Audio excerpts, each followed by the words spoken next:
Today we are going to talk about the biggest problem in the world. As you probably know, all life is problem solving. But what does it exactly mean? And aren't there many problems in the world that we could solve? And the answer is kind of, but also no. It's just one problem. And I want to start this video with the first big insight. That all problems are a function of a single root problem. Now at the beginning, you might think problems, the whole life is problems. Everyone has problems on all different levels of abstraction. Our civilization, our countries, our communities, our companies, and ourselves, our families. So how can it all be one problem? Well, because when you think about all problems you can imagine, fundamentally, we have to understand that there's only one cause behind each problem. And that cause is that problem hasn't been solved yet. Now maybe you think that sounds a little silly, but let me explain. What is a problem? A problem is a thing in your life that you observe that exists, that presents some kind of obstacle to what you want. And at some point you might solve that problem. And once you solve the problem, it goes away. In other words, problems exist on a timeline and they have a limited lifespan. They only live as long as they are not being solved. So the real root cause of all problems, by definition, is that they haven't been solved yet. In other words, that their presence on the timeline is too long. And let's think about this a little bit. How is the timeline too long for each problem? Well, let's think about rockets for a second. Elon and his self-landing rockets versus NASA. The progress delta between these two organizations is unlimited. If NASA would have been in charge of building the self-landing rocket, they would have never been done. And we know that, from the past. Whereas Elon got it done relatively quickly, which means the differential between these two slopes of progress is infinite. So it is not that problems automatically get solved. They only get solved under certain circumstances. And they can live for a very long time, if not for eternity on their timeline, which stretches this timeline where the problem is present into infinity. Or they can be solved very quickly. And the question why that is and how do we minimize that timeline, that is the only problem that really matters, because all other problems are a simple function of that one problem. And another perspective on the problem is solving any problem just creates a new problem. And we know that. You will never get rid of problems. It's not about solving problems. It's about problem solving.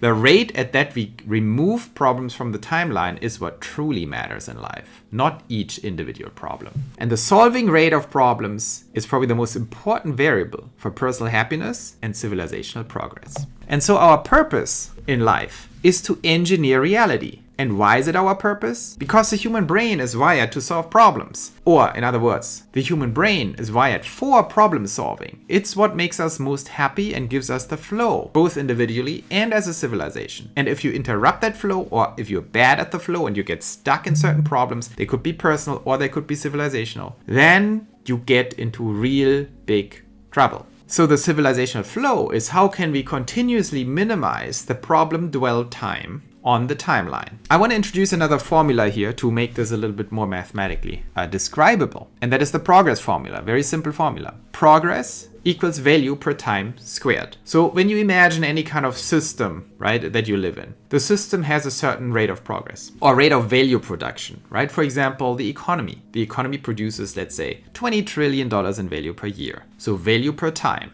dollars per year. Just one example. Progress means you're increasing that rate, value per time squared. So for example, you're adding 2% growth to it. And that is progress, that you're creating a new world that produces value at a higher rate. That is just a translation of problem solving in mathematical or economic terms. Because solving problems means you're creating value. A problem holds you back and represents a lack of value, where you can imagine a higher state of value. And through that formula, we can describe, problem solving means value creation. Ultimately, our purpose in engineering reality means we want to engineer realities where the dwell time on the problem timeline for each problem gets minimized. And now, some people might question that whole proposition from a very specific angle. And they would ask, but wait, can we even solve every problem? Are some problems unsolvable? Is it that simple to just solve them all?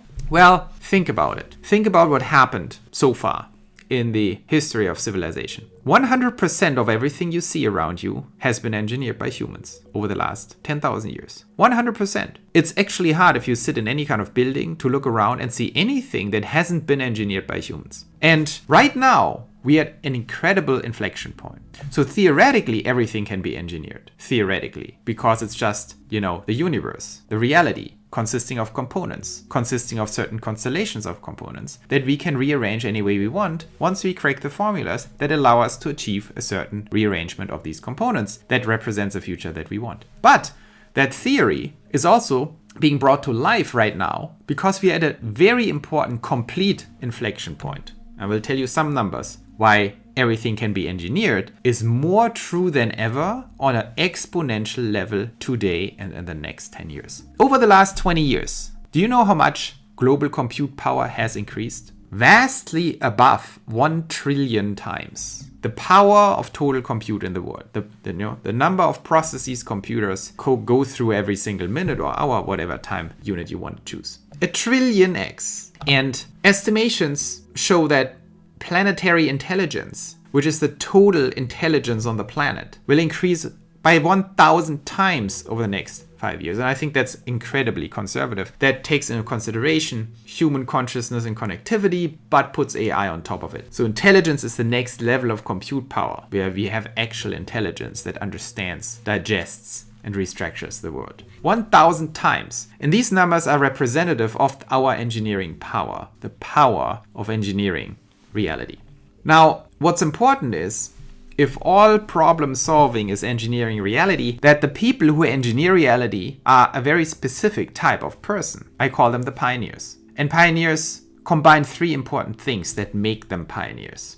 The first one is skill. They can use reality in a way that allows them to rearrange the components of reality into a new future that is more desirable and represents a higher set of value. And they do this through reorganizing and being skillful in 3 different dimensions. Number 1, they know how to organize and rally and manage people. Number 2, they understand things and mechanics in the physical world and can re-engineer them in the physical or in the virtual world, meaning information engineering, software engineering, electrical, mechanical, biological engineering. So they're good engineers. And finally, they know how to organize things and get things economically feasible. So that's the first piece that makes someone a pioneer.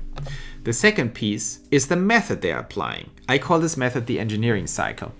And it's a pretty straightforward method. In order to engineer reality, we need to develop certain skills, but also apply this specific method. And that method is the engineering cycle that consists of 5 different steps.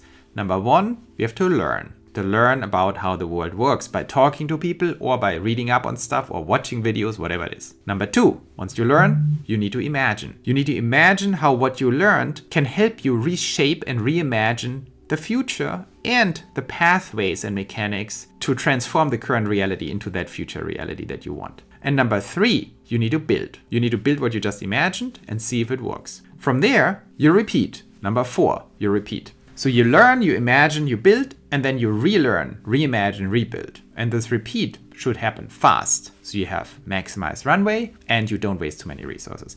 And finally, learn, imagine, build, repeat. You have to persist, because if you drop out, you will fail. Now, this iterative cycle is the method and the engineering cycle that the pioneers apply. Pioneers like Elon Musk, for example, but also Steve Jobs, Mark Zuckerberg, like the whole crew. What they're doing is they're applying a very clear method to reality to help them re-engineer it. And finally, very important, the mindset of a pioneer. And we will see in future videos and a little bit in this video why this mindset might be the most important thing when it comes to the traits of the pioneers. And this mindset is a mindset of creation. Pioneers create things. And why is this important and what does it mean? Well, because especially in free market capitalism and cutthroat capitalism or in politics, there are also very different mindsets than that. There's the mindset of taking things. There's the mindset of competing. There's the mindset of, being greedy, or a mercantilist mindset of making a quick buck by seeing an opportunity and capitalizing on it. Not all of them are actually bad, but they're all very different from creating things. And with mindset, I mean, all the other things can exist in a mindset, but these are priorities of the pioneers. Pioneers fundamentally are creators.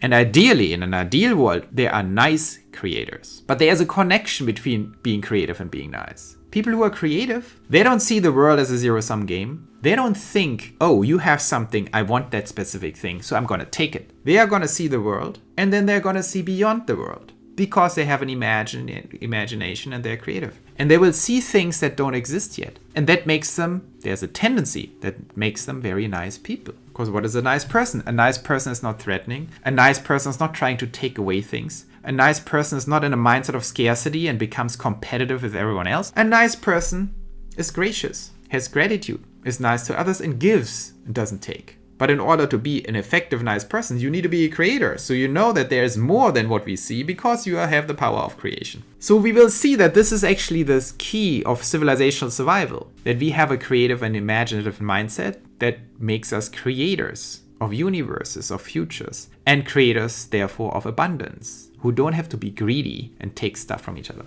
And this inner priority of creation and niceness allows pioneers to transcend the 7 deadly sins and vices, right? Because they don't have to be, they don't indulge in gluttony and these things. They're not greedy and angry and all these things because they live in a more beautiful world. Because whatever is not beautiful, they can imagine and build. Of course, I'm exaggerating here and paint the perfect picture of the perfect pioneer, but you understand what I mean with that. These skill, method, and mindset dimensions is what makes people pioneers. Now, in order to create civilizational progress, which is the one thing that solves all problems, we need pioneers. But specifically, we need 3 types of pioneers. That took me a while to understand that a pioneer is not necessarily a pioneer. Pioneers can specialize in different types of things, types of creation. The first pioneer type, I call them the primary pioneers. These are people like Elon Musk or Steve Jobs or also Jeff Bezos, people who build, for example, companies and systems. Primary pioneers just look at reality, they see a specific problem, and they want to solve that problem as engineers, organizers of people and organizations. That's pretty straightforward. That's what you call visionary, technology-driven entrepreneurs. But there's a second type of pioneer that is incredibly important, that is often overlooked, and that is the capital pioneer. So here we have examples like Paul Graham, the founder of Y Combinator, Naval Ravikant, the founder of AngelList. So these are people who use capital and the capital deployment and the frameworks of capital investment as their way of re-engineering reality and creating realities that actually creates and empowers more primary pioneers. Now, these people are fundamentally different from investors, from venture capitalists, from private equity and hedge fund managers. Why? Because all the people I just named are passive by their nature. And I'm not saying that's a terrible thing. I'm saying the way they view the world is through a passive investment perspective. They're looking at opportunities, they're lining the opportunities up, and they're betting money on the opportunity they think is the best opportunity. In other words, they're not pioneers. What a pioneer does is looks at the reality, understands the principles of progress, and systematically builds and creates systems that create pioneers. For example, Y Combinator, for example, AngelList. Now, I'm not saying that Paul and Naval did a perfect job in what they did, but they had a tremendous, revolutionary breakthrough moment for the concept of capital pioneers. Primary pioneers have been around for a long time, from, Benjamin Franklin and people like that, and Henry Ford, to Rockefellers, like people who shaped the primary surface of reality have been around. Capital pioneers, well, you had JP Morgan back in the days. This is a more abstract way of dealing with the world and designing reality, but it has tremendous leverage. In the future, we need more people who become capital pioneers and systematically join the primary pioneers in designing capital deployment infrastructure and capital deployment frameworks and mechanics that truly maximize the share of pioneers and the efficiency of pioneers, so all of us can become more effective in changing reality by having more efficient capital deployment and infrastructures for that. Now, there's one next level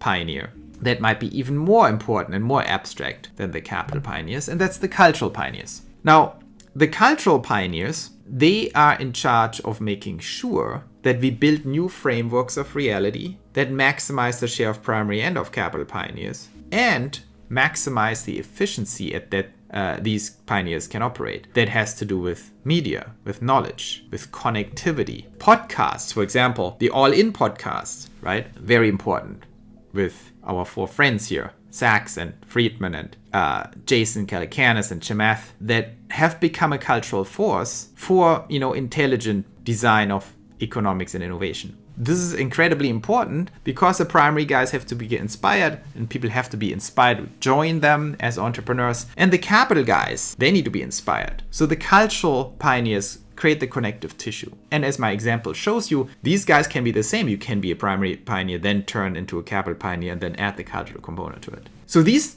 three types of pioneers create civilizational progress when they're combined. And there are all kinds of metrics you can put on each of them to actually measure how effective we are. For example, the cultural pioneers, their job is to maximize the number of pioneers that listen to them and decide they become one of these three. They maximize connectivity and efficiency between all three. They maximize skills by conveying how things work. By the way, this year, what you're watching right now, I also consider my little contribution to the third piece, right? Cultural pioneer. So I'm a mini cultural pioneer right now by just talking about that stuff. And you can be a cultural pioneer by commenting on this video and telling your friends. So all of us have the job of making progress and problem solving actually a thing. Maximize the share of mind in our society that is focused on problem solving.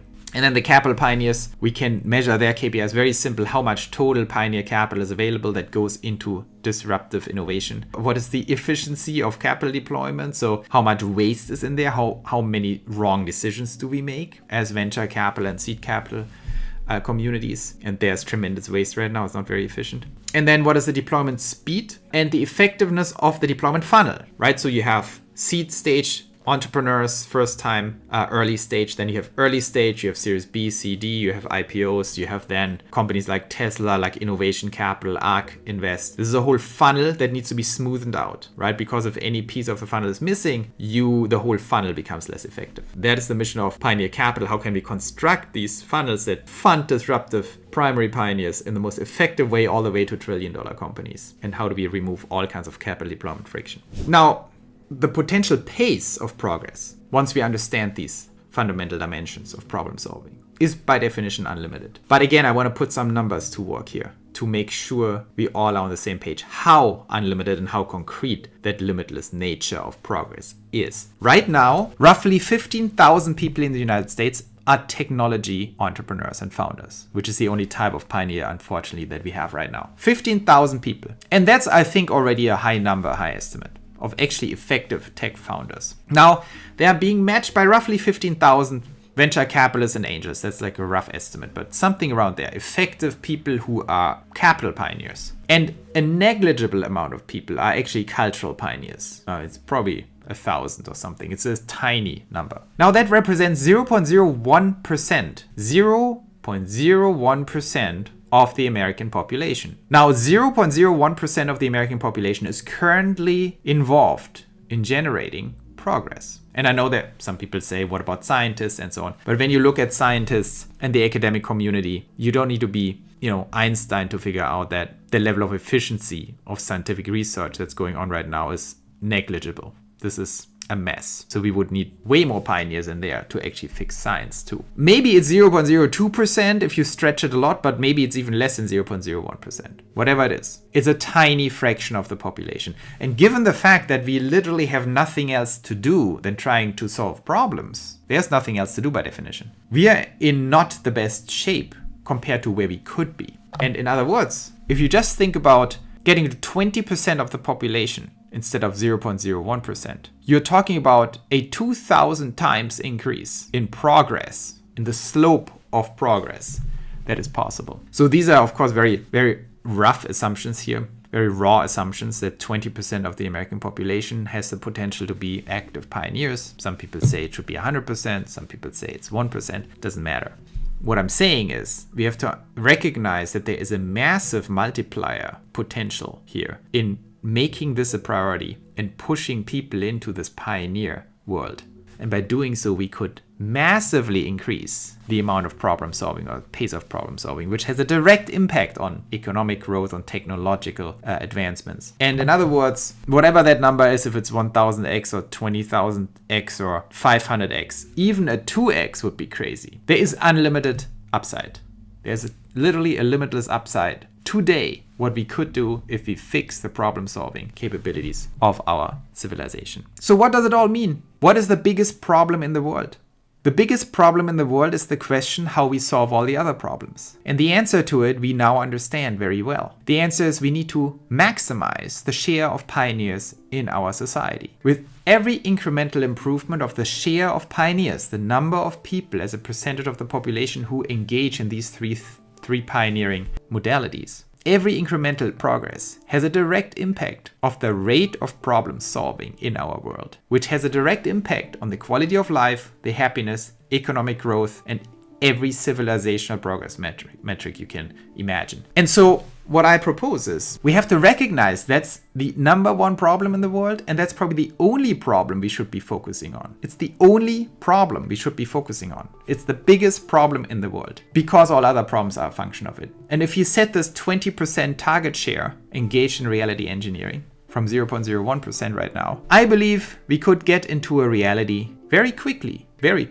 where the maximum dwell time of any sort of problem is less than 5 years. So in other words, think about curing cancer, think about solving climate change, think about global conflict, think about death and longevity. Any type of problem could be solved in 5 years or less, just by putting together some data points and extrapolating this. There is no problem in the world we couldn't rapidly solve if we would increase the share of pioneers significantly. Because in the end, it's all reality engineering. In the end, it's all about applying the reality engineering cycle and do so together and effectively. It's the central imperative of civilization to recognize this number one problem as the biggest problem in the world and focusing our energies on maximizing the share of pioneers. I'm 100% convinced that this is true, and I hope that was helpful for you.